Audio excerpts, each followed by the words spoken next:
Nah, roh kekurangan ini kalau sampai masuk, dia bisa menyebabkan kemiskinan secara supranatural. Jadi Bapak Ibu, sekali lagi, kekurangan itu roh.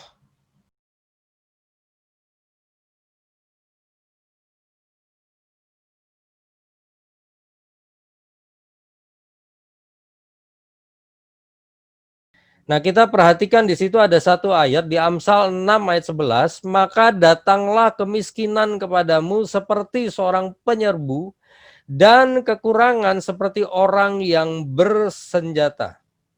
Jadi Bapak Ibu, di dalam ayat ini kita lihat bahwa kemiskinan itu bisa datang kepada kita sebagai seperti seorang penyerbu, atau kekurangan itu bisa datang ke dalam hidup kita seperti orang yang bersenjata.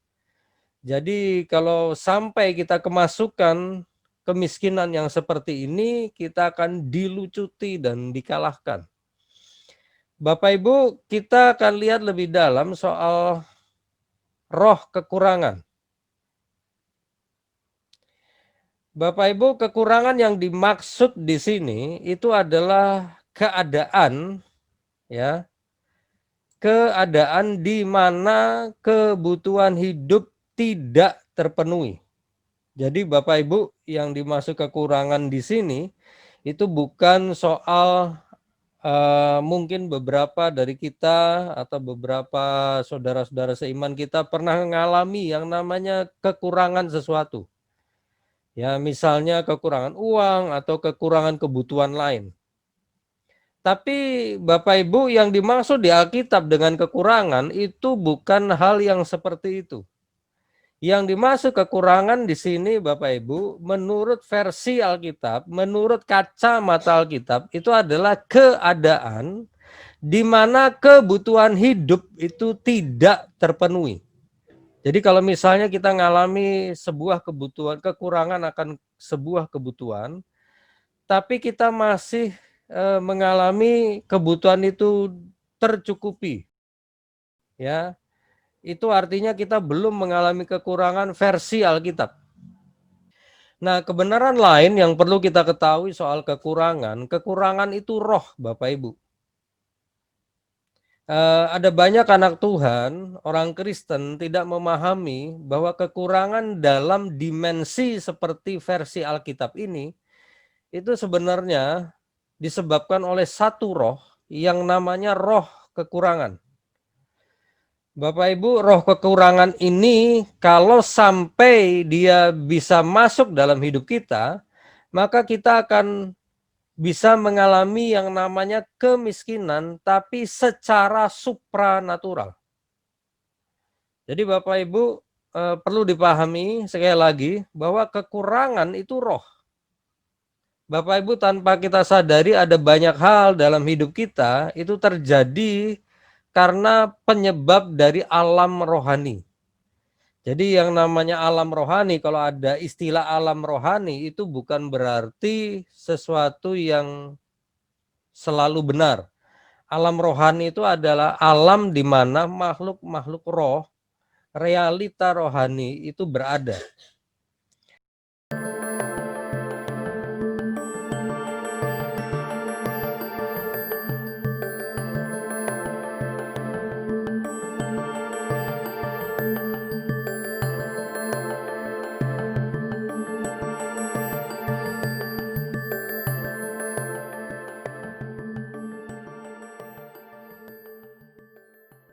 Jadi Bapak Ibu, sekali lagi, kekurangan itu roh. Ya, jadi ada beberapa hal yang terjadi dalam hidup kita dalam wujud kekurangan itu disebabkan oleh satu roh yang namanya roh kekurangan. Nah, roh kekurangan ini kalau sampai masuk, dia bisa menyebabkan kemiskinan secara supranatural. Ya. Nah, kenapa saya bilang supranatural? Artinya itu terjadinya proses kemiskinan itu tidak masuk di akal. Jadi kalau misalnya saya pakai istilah supranatural, itu maksudnya terjadinya itu secara tidak masuk akal, tidak alamiah. Penyebabnya itu tidak jelas. Kalau kita lihat sepintas, penyebabnya tidak jelas. Terjadinya juga itu tidak jelas. Sebagai contoh, ini ada satu cerita, satu kisah nyata. Ada orang bersaksi sama saya, dia cerita, dia menceritakan apa yang dia alami. Jadi ada satu orang, tokonya itu selama ini tidak pernah mengalami yang namanya tidak ada pembeli. Jadi setelah sekian lama dia buka toko, itu tokonya selalu ada pembeli. Tapi tiba-tiba suatu waktu, pembeli itu entah bagaimana tiba-tiba tidak datang ke tokonya lagi. Jadi tokonya itu secara tiba-tiba sepi pembeli. Dan dia tidak pernah tahu kenapa itu bisa terjadi. Ya, jadi tanpa dia ketahui penyebabnya, dia juga nggak tahu bagaimana terjadinya, tiba-tiba tokonya sepi pembeli gitu aja. Nah, kemudian dia cerita sama saya, orang Kristen ini, kemudian saya beri jawaban begini, kalau begitu, Ibu sedang mengalami sesuatu yang sifatnya supranatural. Jadi tidak terjadi secara alamiah. Kecuali misalnya kalau ibu melayani pembeli, tiba-tiba ibu melayani pembeli dengan tidak ramah, atau pegawai ibu melayani pembeli dengan tidak ramah berkali-kali, bisa jadi ada saat di mana pembeli sudah tidak mau datang. Itu pun perlu waktu tertentu sampai terjadi seperti itu. Tapi kalau tiba-tiba mendadak mulai sepi pembeli, bahkan akhirnya dalam waktu singkat betul-betul tidak ada pembeli, itu terjadi secara tidak masuk akal dan itu sifatnya supranatural. Ibu sudah mengalami kecurian. Nah, Bapak Ibu, contoh seperti itulah yang saya maksudkan. Jadi ada beberapa hal dalam hidup kita itu tidak terjadi secara natural, tetapi terjadi secara supranatural. Berikut ini adalah salah satu kasus yang beberapa kali saya dengar dari beberapa orang Kristen.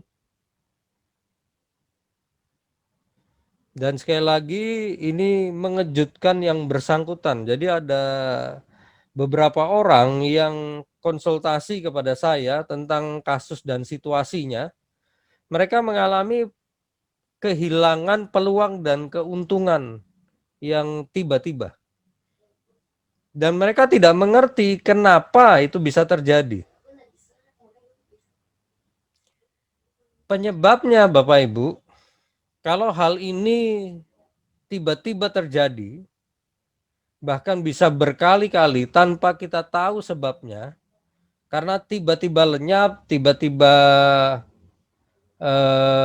hilang peluang atau keuntungan yang sudah di depan mata, maka bisa dipastikan peluang dan keuntungan usaha itu berhasil dicuri oleh iblis atau setan-setan. Waktu saya dengar beberapa kasus serupa, saya sampaikan kepada mereka. Pertama, memang saya tanyakan berapa kali peluang dan keuntungan tiba-tiba lenyap. Mereka sampaikan bahwa itu terjadi berkali-kali. Lalu saya tanyakan, pertanyaan kedua, kira-kira tahu nggak penyebabnya apa? Nah, mereka menjawab bahwa mereka tidak tahu penyebabnya apa. Tapi Bapak Ibu, saya sampaikan kepada mereka bahwa penyebab utamanya adalah mereka telah mengalami kecurian, dan yang mencuri itu bukan manusia, tapi yang mencuri adalah iblis atau setan-setan. Nah, Bapak Ibu perlu diketahui, setan pun bisa mencuri peluang dan keuntungan. Nah, Bapak Ibu perhatikan baik, di slide ini kita bisa lihat itu ada satu ayat yang kita sudah sangat kenal, yaitu Yohanes pasal 10 ayat 10. Nah, di Yohanes 10 ayat 10 ini Bapak Ibu, di situ tertulis, pencuri datang hanya untuk mencuri dan membunuh dan membinasakan. Ya, kita mungkin sudah hafal ayat ini. Ayat ini salah satu ayat yang cukup sering dikhotbahkan di gereja atau di pertemuan-pertemuan rohani. Jadi di sini Bapak Ibu, ini kalimat ini diucapkan oleh Tuhan Yesus. Ya, Tuhan Yesus sedang menyampaikan sebuah informasi sekaligus kebenaran bahwa ada yang disebut pencuri, dan pencuri ini adalah kuasa gelap, iblis dan setan-setan. Jadi dikatakan bahwa pencuri datang, tujuannya apa? Untuk mencuri dan membunuh dan membinasakan. Jadi Bapak Ibu perhatikan baik, iblis dan setan-setan itu pada dasarnya pencuri. Jadi mereka akan berusaha mengambil apa yang ada pada kita, bahkan perhatikan baik, apa yang disediakan oleh Tuhan bagi kita, dia juga akan berusaha mencurinya. Dia berusaha mengambilnya. Nah, tapi Bapak Ibu perlu diketahui, setan itu atau iblis itu tidak akan bisa mencuri kalau mereka tidak melihat kesempatannya. Ya, saya ulangi lagi, setan atau iblis sekalipun, Lucifer itu setan paling berkuasa, ya, bos dari semua setan-setan. Bahkan iblis pun atau Lucifer, dia juga tidak bisa mencuri dari kita kalau dia tidak melihat kesempatannya. Nah, Bapak Ibu perhatikan, iblis dan setan-setan baru bisa mencuri bila ada kesempatannya, ada pintu yang terbuka. Nah, selama pintunya belum terbuka, mereka tidak akan bisa mencuri, sekalipun mereka ini disebut sebagai pencuri.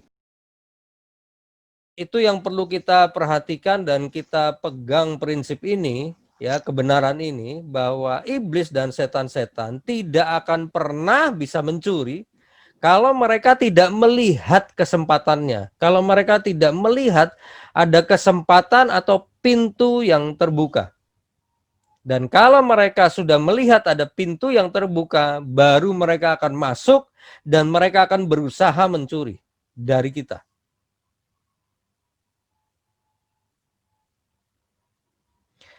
Nah, Bapak Ibu perhatikan baik, kita akan lebih dalam. Nah, di slide saya tampilkan ada satu ayat, itu di Pengkhotbah pasal 10 ayat 8. Di situ dikatakan barang siapa mendobrak tembok akan dipagut ular.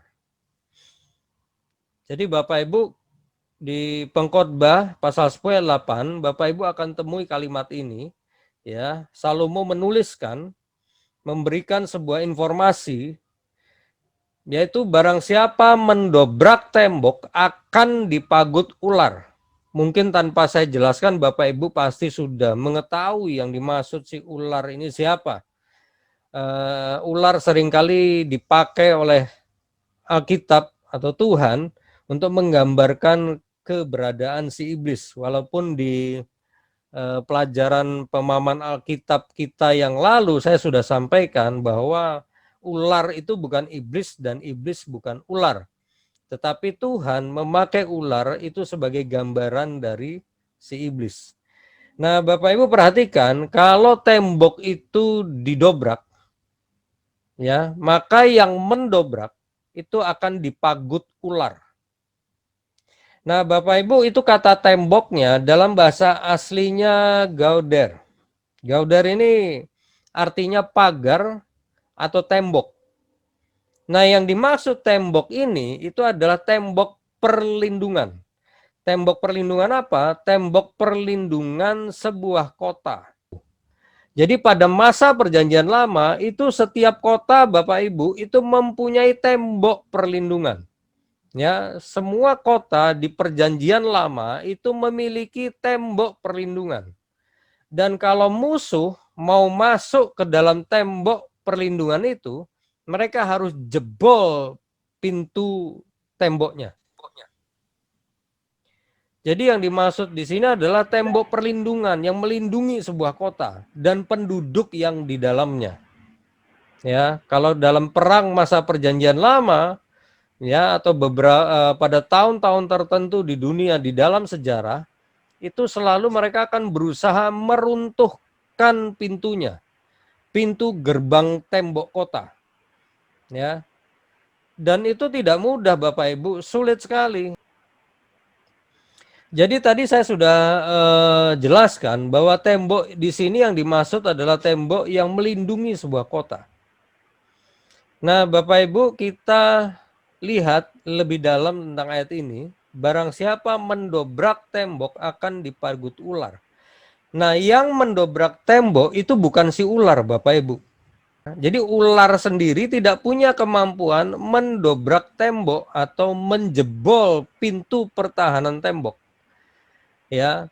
Nah, yang mendobrak tembok itulah yang dipargut ular. Nah, pertanyaannya siapa yang mendobrak tembok? Nah, yang bisa mendobrak tembok itu sebenarnya yang membuka pintu perlindungan tembok dengan mudah itu hanya orang yang ada di dalam tembok. Jadi Bapak Ibu, salah satu fasilitas yang diberikan Tuhan kepada anak-anaknya itu adalah perlindungan rohani. Luar biasa Bapak Ibu. Itu sebabnya setan itu tidak bisa seenaknya mencuri dari kita. Dia baru bisa mencuri kalau pagar perlindungannya ini itu jebol.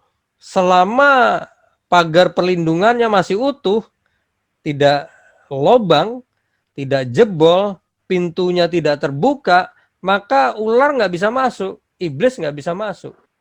Nah, perlindungan ini akan terbuka bila umatnya, perhatikan baik Bapak Ibu, bila umatnya yaitu kita mendobrak perlindungan tersebut dengan cara apa? Dengan cara berbuat dosa. Jadi Bapak Ibu perlu diperhatikan bahwa dosa yang kita buat itu bisa menyebabkan tembok perlindungan Tuhan itu terbuka atau jebol. Nah, melalui lubang inilah, melalui celah inilah, melalui pintu yang terbuka inilah, lalu roh jahat itu akan masuk. Nah, istilah yang sering dipakai oleh para pendoa syafaat itu adalah celah.